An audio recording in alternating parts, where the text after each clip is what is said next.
Hello, I'm Reverend Michael Mugford, and I'm in ministry at Cole Harbour Woodside United Church, and I'm pleased to offer the spiritual reflection for United Churches for Dartmouth today, even if it is a little bit late. In this season of Lent this year, I've done a lot of thinking about change. We've been seeing small changes around us. I don't know if you've noticed, there's a little more light each day. I've noticed some birds back in our neighborhood and in the backyard that have been absent throughout the winter.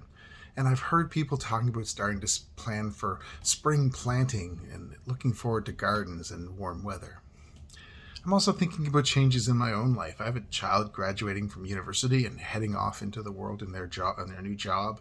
I have another heading into a new course of study for their future. My partner's changing jobs. And I can imagine the changes that must have been happening for the disciples. They began to understand that things were going to look different in the coming days in their ministry with Jesus. They were going to be going through some times that were going to challenge them, upset them, anger them even, and in the end hurt them deeply. Jesus did as much as he could to assure them that things were working towards an end that he knew, the cross. It wasn't unexpected, but I can't imagine that gave them much comfort. Lent is a season of change, small and large. We can intentionally work within this season to find new ways of living out our faith and living in harmony and justice and peace with our neighbors. Heavens knows we could use a little bit more harmony, justice, and peace in our world right now. Mahatma Gandhi said, "We but mirror the world." If we could change ourselves, the tendencies in the world would also change. As a person changes their own nature, so does the attitude of the world change towards them.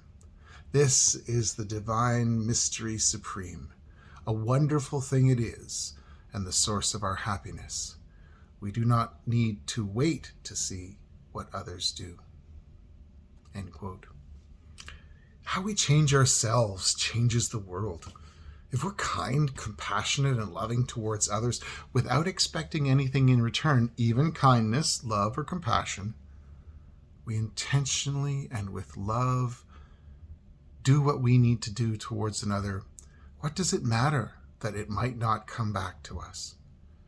Jesus told his followers in so many words that they needed to love without hope of anything in return, to heal without payment, to bring peace without a word of thanks.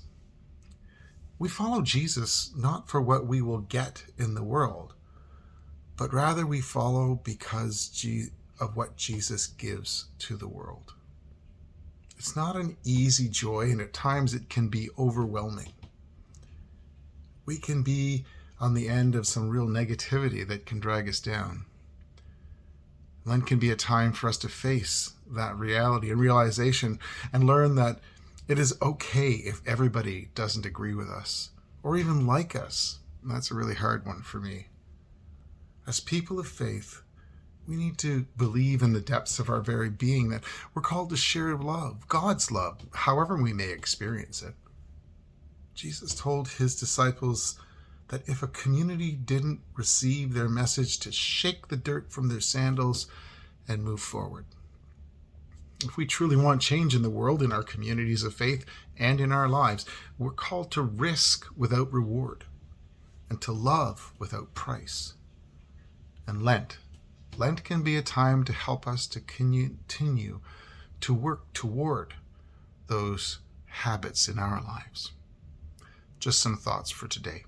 Peace.